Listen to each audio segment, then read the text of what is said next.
Exercise 13.1 question number 2। यहाँ पे कुछ एक्सप्रेशंस दिए गए हैं, उन एक्सप्रेशंस को हमें एक्सपोनेंशियल फॉर्म में लिखना है। ओके, तो फर्स्ट दिया है 6 इंटू 6 इंटू 6 इंटू 6। अब जैसा कि हम देख सकते हैं जो नंबर है जिससे मल्टीप्लाई किया गया है वो है 6, तो यानी बेस में आएगा 6। अब 6 को हमने 4 टाइम्स मल्टीप्लाई किया है, 1 2 3 4, इसलिए एक्सपोनेंट होगा इस क्वेश्चन में 4। हमने 6 को मल्टीप्लाई किया है 4 टाइम्स, इसलिए बेस में हम लिखेंगे 6 और एक्सपोनेंट में हम लिखेंगे 4। इस टर्म को हम रीड करेंगे 6 raised to the power 4। Second question, t into t, हमने t को मल्टीप्लाई किया है 2 टाइम्स। ओके, तो बेस में आएगा t और एक्सपोनेंट में आएगा 2, क्योंकि हमने 2 टाइम्स मल्टीप्लाई किया है इसलिए एक्सपोनेंट में हमने 2 लिखा है। इस टर्म को हम रीड करेंगे t raised to the power 2। Next question, b into b into b into B.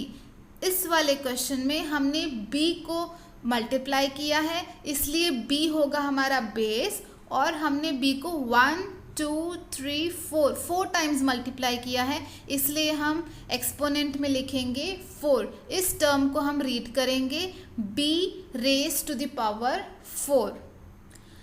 Next है 5 इंटू 5 इंटू 7 इंटू 7 इंटू 7। अब यहाँ पे हमने 5 को भी मल्टीप्लाई किया है और 7 को भी मल्टीप्लाई किया है। 5 को हमने 2 टाइम्स मल्टीप्लाई किया है और 7 को हमने 3 टाइम्स मल्टीप्लाई किया है, तो इसका एक्सपोनेंशियल फॉर्म इस तरह होगा। 5 को हमने 2 टाइम्स मल्टीप्लाई किया, इसलिए हम बेस में 5 लिखेंगे और एक्सपोनेंट में लिखेंगे 2। और हमने नेक्स्ट 7 को मल्टीप्लाई किया है 3 टाइम्स, इसलिए बेस में हम 7 लिखेंगे और एक्सपोनेंट में हम लिखेंगे 3। तो 5 इंटू 5 इंटू 7 इंटू 7 इंटू 7 का एक्सपोनेंशियल फॉर्म होगा 5 raised to the power 2 into 7 raised to the power 3। Next question है 2 into 2 into a into a. First है 2। ओके, 2 को हमने 2 टाइम्स मल्टीप्लाई किया है, इसलिए हम 2 बेस में लिखेंगे और एक्सपोनेंट में भी हम 2 लिखेंगे, क्योंकि हमने नंबर 2 को 2 टाइम्स मल्टीप्लाई किया है। और नेक्स्ट है a को हमने 2 टाइम्स मल्टीप्लाई किया है, इसलिए बेस में a होगा और एक्सपोनेंट में आएगा 2।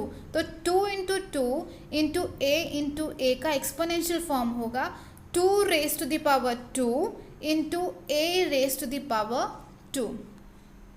Next question, a into a into a into c into c into c into c into d। जैसा कि हम देख सकते हैं यहाँ पे है a। ओके, a को हमने 3 टाइम्स मल्टीप्लाई किया है, इस वाले ग्रुप को हम लिखेंगे a raised to the power 3। c को हमने 4 टाइम्स मल्टीप्लाई किया है, 1 2 3 4। ओके, तो c into c into c into c बन जाएगा c raised to the power 4, क्योंकि c को हमने 4 टाइम्स मल्टीप्लाई किया, और d एज इट इज़ हम लिखेंगे क्योंकि एक ही बार d मल्टीप्लाई किया गया है, इसलिए a into a into a into c into c into c into c into d का एक्सपोनेंशियल फॉर्म होगा a raised to the power 3 into c raised to the power 4 into d।